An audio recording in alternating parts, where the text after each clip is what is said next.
When life gets unpredictable, preparation matters. In medicine, it's all about staying alert, ready for whatever comes through the door. On the road, it's no different.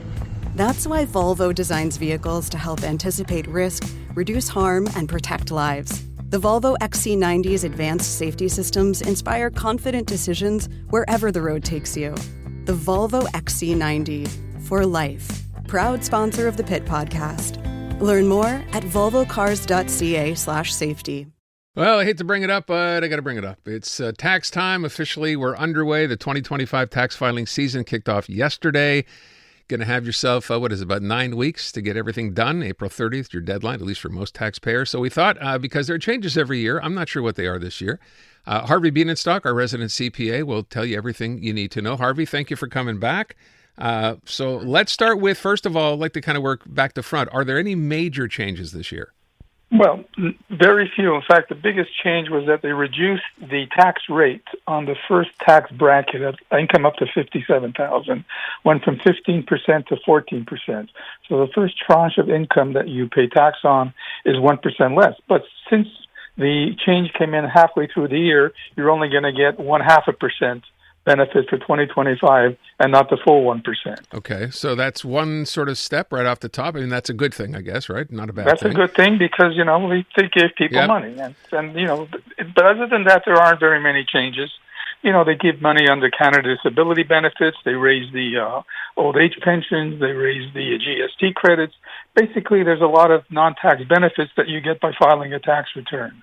All right. With respect, because people will always ask after we get talking, seniors, for example, want to know what's in here. Is there more in here this year for seniors?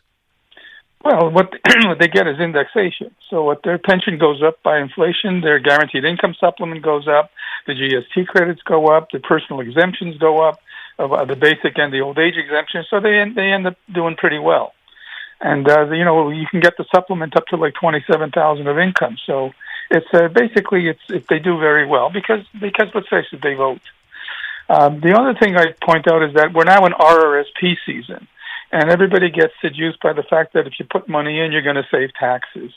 I would just give them a caveat that if you're in your 60s, the chances are that the money you're putting in to save the taxes and you have to start taking out 6 years later, you'll end up paying more tax on the withdrawal than you did saving going in.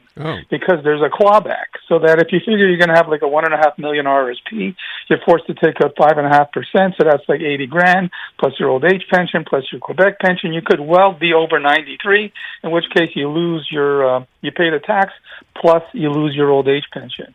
So I would recommend that if you have a spouse, you put money into a spousal plan. And after 3 years, your spouse can take the money out and it's taxed to her and not to you.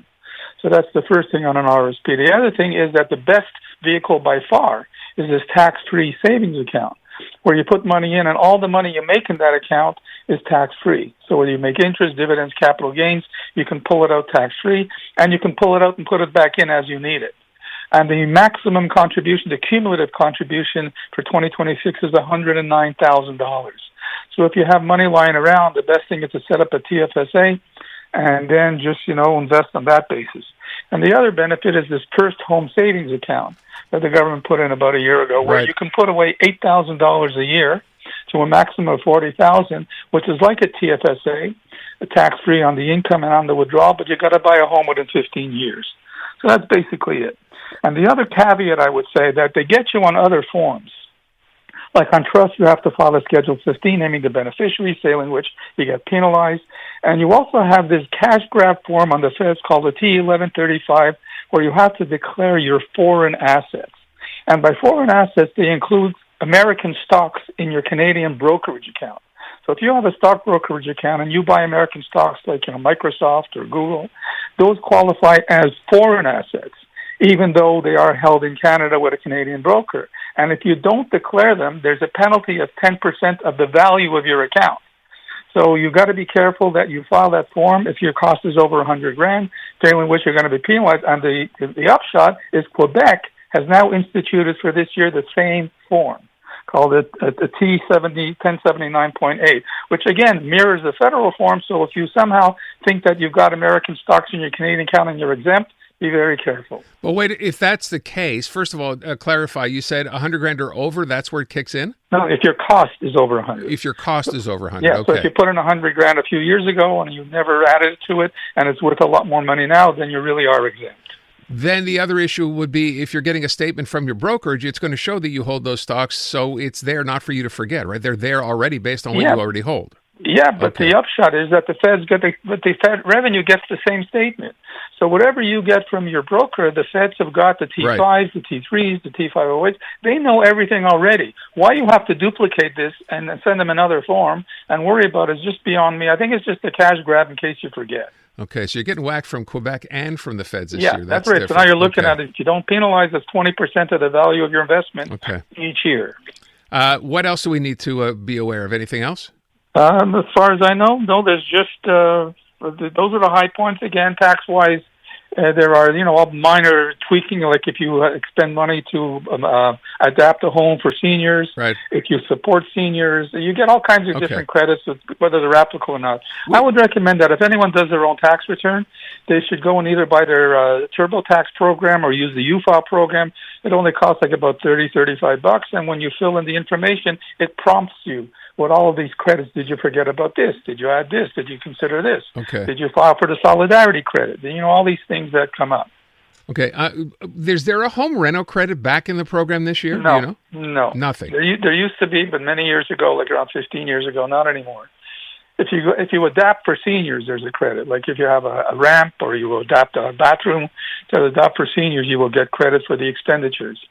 Okay. And you get that on Quebec anyway, on a living credit for seniors. Okay. Assisted living for seniors. So they give you credits, but these are boutique credits. They don't apply to everybody. Okay. Someone just texted saying, Aaron, could you have him explain the $2,500 death benefit? Whose tax return does it go to or go on?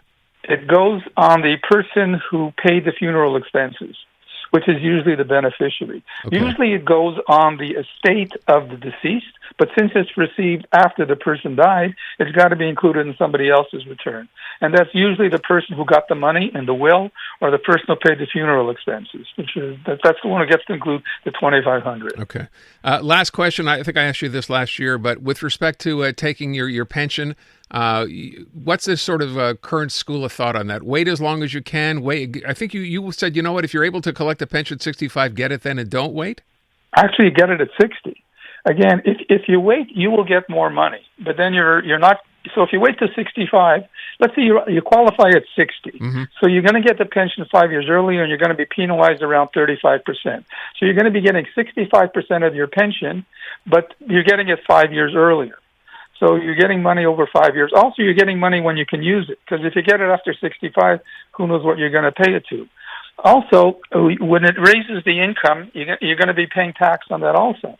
Also, if you collect a pension at age 60, it means that you can stop paying pension from your employer's paycheck.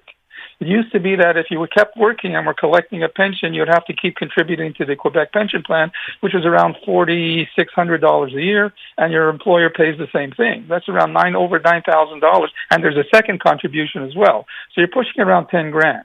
And for that, your pension goes up like $30 a month. So because people didn't want to go back to work because they were severely penalized, the government a couple of years ago said if you are collecting a pension at 60 and over, then you don't have to contribute anymore. If you're collecting at 65, you don't even have to apply, and it's automatic. And if you're over 70, well, it's a slam dunk. So again, you're getting it early, you get penalized, but again, you're paying less tax, and you're also getting a lot of money in your pocket, which you would not normally get. What about the idea that someone brings up, wait as long as you possibly can? Does that make sense? Well, no, there's basically a 16-year break even. So if you collect the money, if you wait, and you collect for 16 years, you will make up for the fact that you didn't collect early. Oh, I see. Okay. And so, again, who's going to live to like 86, or who can guarantee that? Got it. So nobody knows, and therefore I always say take the money now because, again, you could get hit by a bus tomorrow, and you don't know what's going to happen, then your pension's gone. Unless, of course, you're married and your spouse gets a portion of that pension. Excellent advice, as always. Harvey, thank you so much. I appreciate it. Okay. Take good care. Bye-bye. There you go. That's what's happening as far as taxes are concerned. Some tips there. And as you said, what did you say, TurboTax, like $35, and it prompts you now? I guess that stuff is getting better and better, that software, right? Just something to consider. I'm Dylan Playfair. And I'm Tyler Smith. We're putting loneliness in the penalty box by talking to some of our favorite athletes about the importance of friendship. This is Bromance. Bromance is brought to you by Charm Diamond Centers, proudly Canadian-owned and operated. Charm has been part of your love stories and bromances for over 50 years. And you can find Bromance on the iHeartRadio network or wherever you get your podcasts.